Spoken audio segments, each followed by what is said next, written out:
Welcome to Everyday Tarot, your daily dive into the divine wisdom of the tarot. I'm your host, Camille A. Saunders, and today I'll be talking about the Justice card. Whether you're a seasoned tarot reader or just starting to explore, this podcast offers daily insights, intuitive messages, and practical advice drawn from the cards. Each episode is designed to help you connect with your inner wisdom, find clarity in your decisions, and tap into the energy of the universe. Tune in every day, Monday through Friday, for fresh perspectives and empowering guidance from the tarot as interpreted by me. The best way to support the podcast right now is to listen daily, rate, review, and to follow or subscribe in your chosen podcast app. The next best way is to check out my Patreon.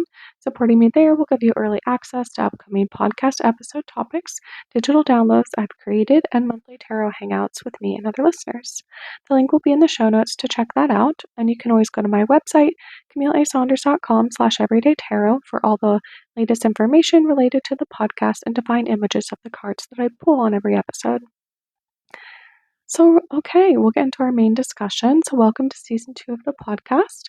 The first season, I introduced tarot through talking about oracle versus tarot cards, myths of tarot, how to find a deck, reading for yourself versus others, and much more.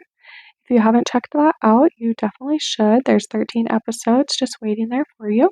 In season 2, we're going through the first 13 cards of the major arcana, one per episode, and today I'm talking about the Justice card. So, Justice, the number associated with this card is usually 11. I talked about earlier with the Strength card that sometimes Strength and Justice are changed in the deck. So, I do have some cards that depict Justice as 11 and as 8. So, if you have a different one, it's just sort of interesting that these ones get switched. But yeah, so if we think about the number 11 in numerology, 11s are about spiritual awareness, intuition, creativity, inspiration, connecting the physical and spiritual realm, and a messenger of the universe.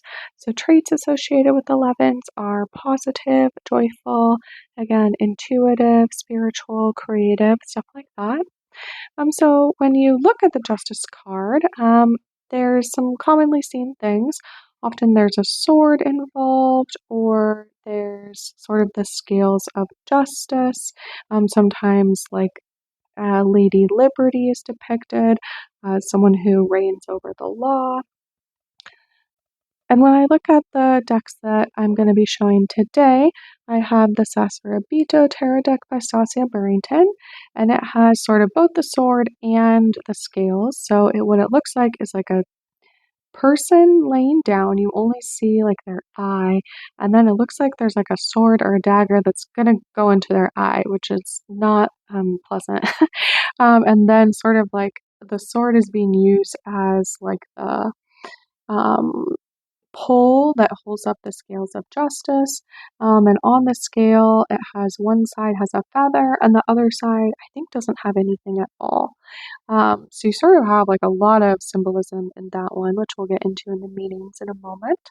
In the Therapist Who Tarot deck, it's a sort of more abstract depiction, but there definitely are the scales there. And then there's sort of like a snake that's wrapping itself around like the pole that holds the scales. And then it almost looks like there's like the scales are creating a shadow, or there's like a darkness at the bottom of it or something like that. And even like the snake itself is sort of like, this is using a watercolor medium. So if you think about watercolor, it's like very thickly colored where the snake is, and then it sort of like seeps out. So it kind of gives this like blurry image and a little bit, I think it makes it a little more foreboding. And then the Anima Mundi deck, it shows a lion that is sort of, I guess, like seated, kind of like a sphinx is, where you see like their two front paws or legs out, their face, the lion's like looking at us directly. And then you have two pillars or columns on either side, and then there's sort of the sword or like dagger that lays in front of them. All right, so if we get into the meanings a bit more, I'm going to reference the Library of Esoterica tarot book by Taschen. So in this book, they go through every card and have a lot of different pictures of the cards. I think there's over 500 images of tarot cards in here. So there's like probably 10 or so cards that depict justice. So that's kind of how I go through and talk about the commonly seen depictions.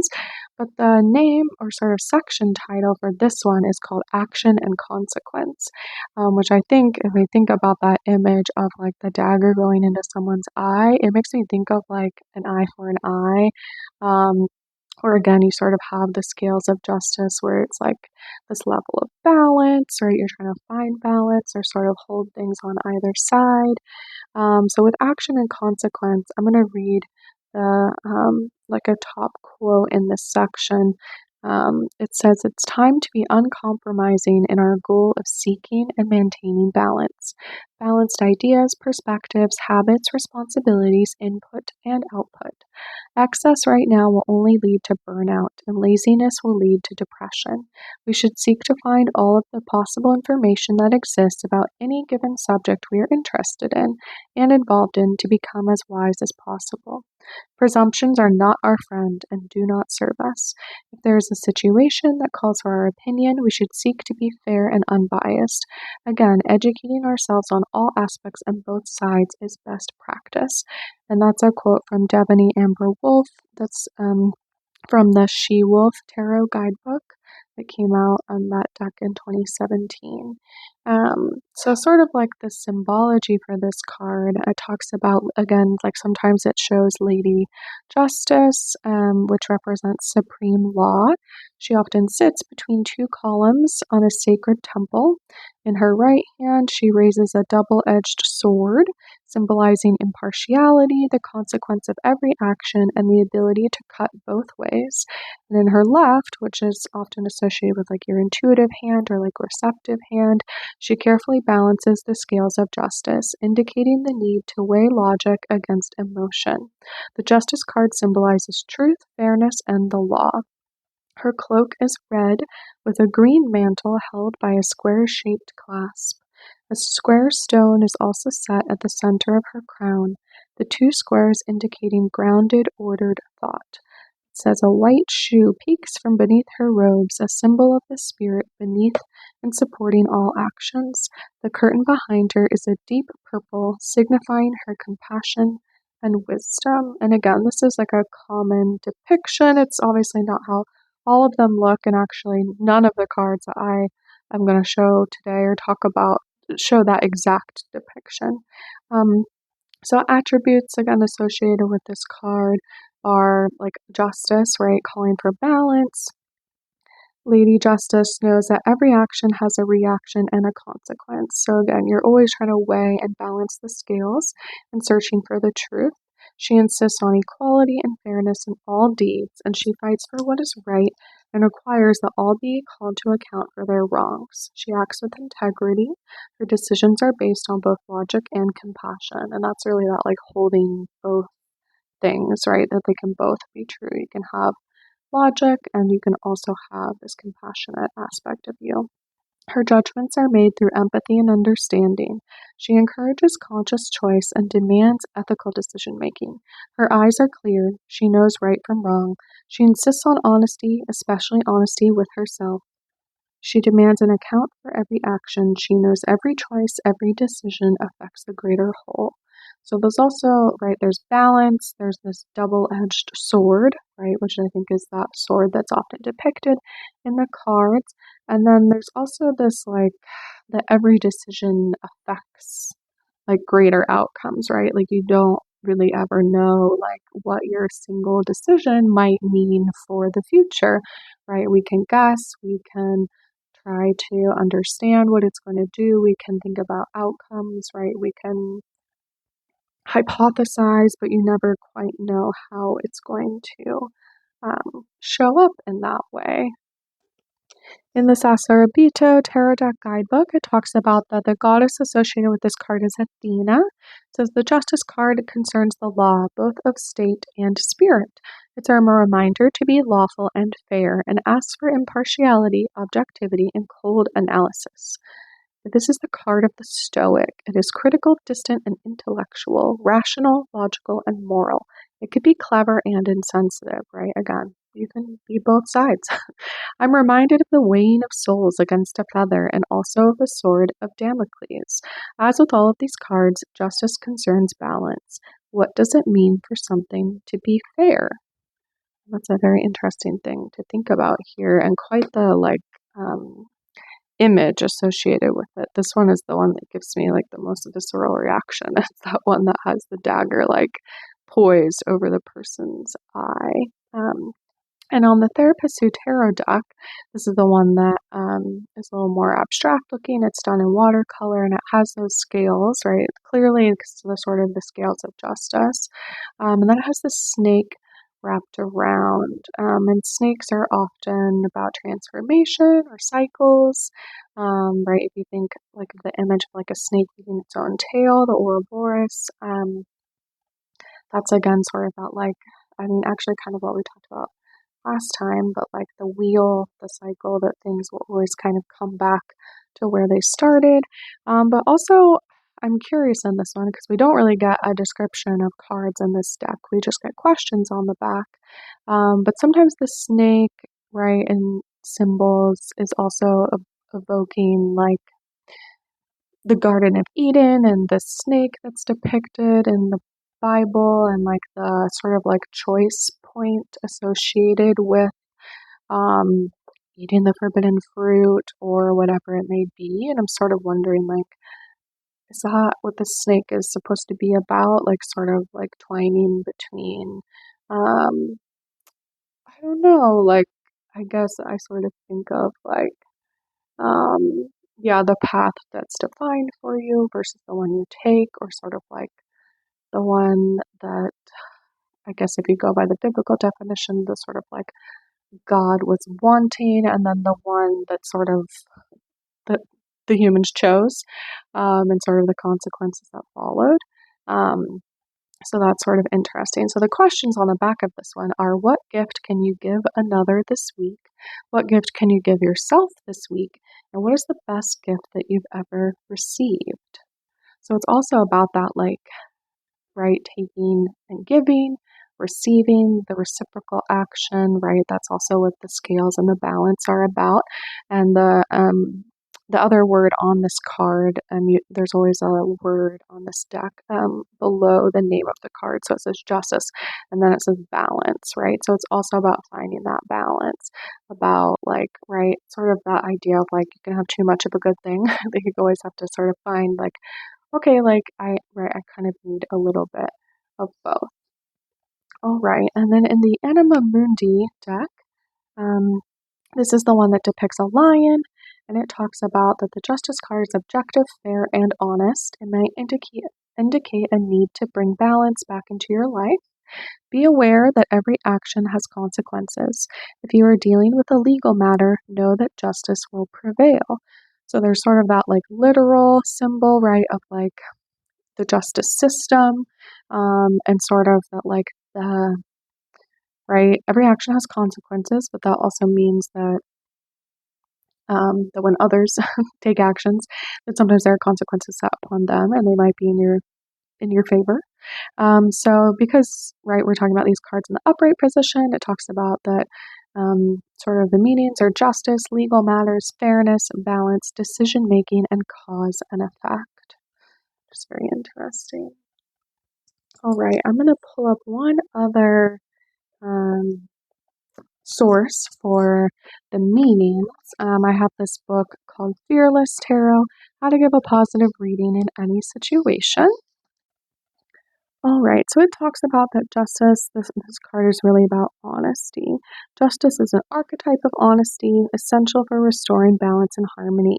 Lady Justice grasps her mighty sword of truth. Her goal is to restore order and equilibrium, symbolized by the golden scales she holds in her left hand. The justice figure in the tarot is not blindfolded. She sees the situations confronting her clearly. The sword she wields represents the assertive action is needed to cut away the source of our imbalance. Imbalance often occurs when we aren't being 100% honest with ourselves. So Lady Justice restores balance and clarity through facts. Does your life feel balanced right now? What do you need more or less of?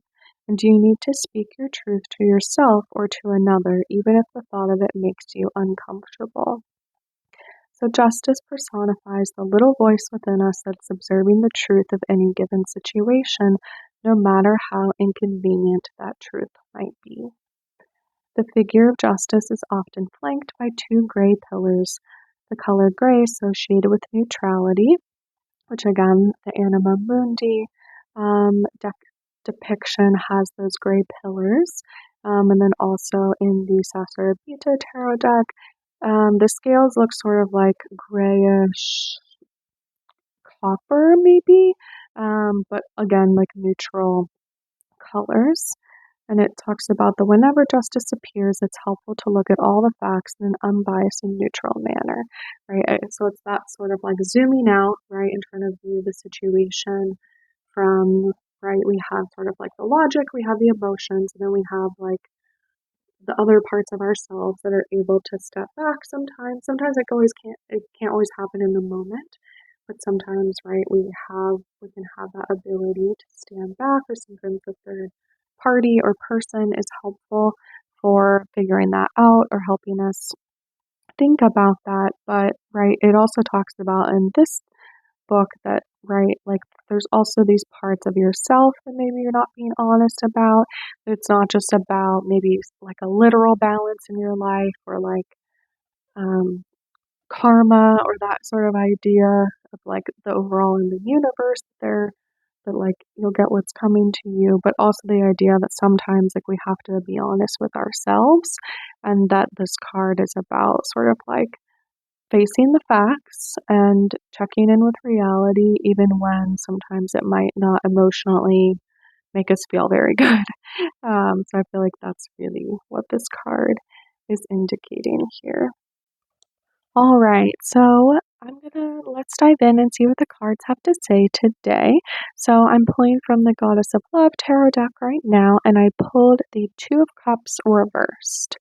So I'm going to read the upright and talk about that meaning, and then we'll sort of look at what the reversal might mean.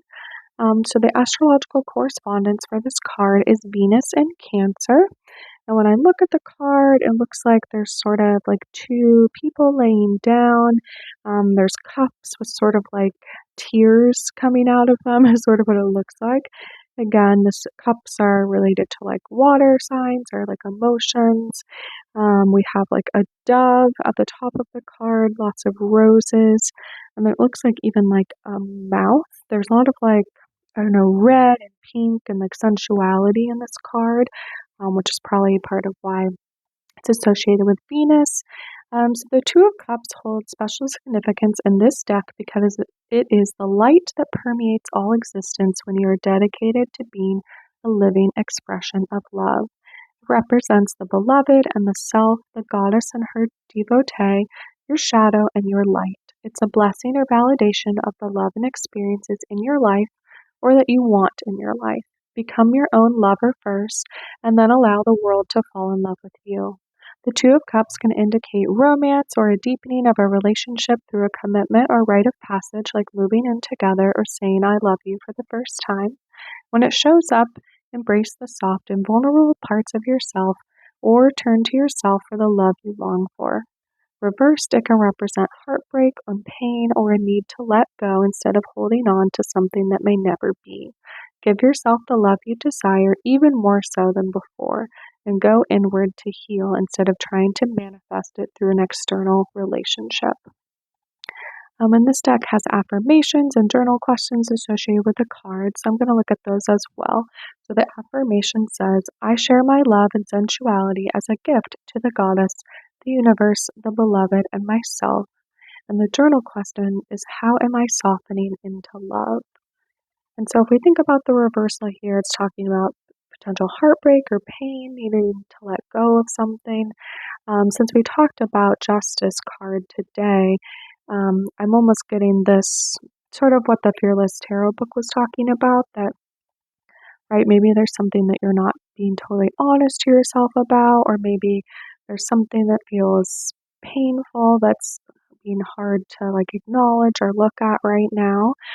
This card says it's telling us to, right, like give yourself the love you deserve, even more than you were going to before, right? Going inward to heal instead of trying to maybe like make other people in your life change or try to change your external circumstances, to go into that internal place, journaling, meditation, reflection, whatever that may be, self care things to heal kind of your own relationship with self, right? That could be around self esteem or confidence.